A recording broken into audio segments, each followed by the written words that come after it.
Extraordinary vote on Capitol Hill to remove a fellow member from her committee assignments. House Democrats joined by 11 Republicans, including Young Kim, who represents the 39th District in Southern California, taking that action against Congresswoman Marjorie Taylor Greene.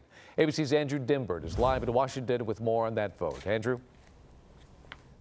And David, Democrats say they gave Republicans every opportunity to reprimand Greene themselves, and then were left with no other options but to bring this to a full House floor vote.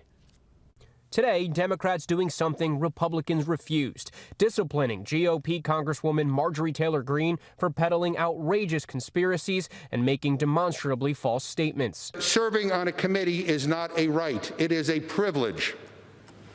And when someone encourages violence against a member, they should lose that privilege. This afternoon, legislators voting to strip the freshman Congresswoman of her committee seats by a simple majority vote. Such behavior would not be tolerated in any other workplace, and it cannot be tolerated in the People's House. Greene herself still not apologizing for claiming parts of the September 11th attacks were a hoax, or for insinuating in the past the mass school shootings in Parkland, Florida, and the Sandy Hook Elementary School in Connecticut weren't real. Greene now walking those comments back. I never said any of these things since I have been elected for Congress. These were words of the past, and these things do not represent me.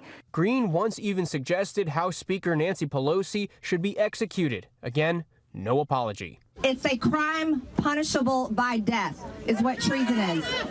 Nancy Pelosi is guilty of treason. Pelosi scolding Republicans for not removing Greene on their own. If any of our members threaten the safety of other members, we'd be the first ones to take them off of the committee. That's it. Minority Leader Kevin McCarthy, who months ago denounced QAnon, now saying he doesn't even know anything about them. Still, he defended Greene. If you could hear exactly what she told all of us, denouncing QAnon, I don't know if I say it right, I don't even know what it is. But today's on-the-record vote will make clear which Republicans support Greene. We cannot and should not judge people by what they have done before they arrive. And so with this vote, Greene has officially been removed from the House Education and Labor and Budget Committees, effectively limiting her power and influence on Capitol Hill.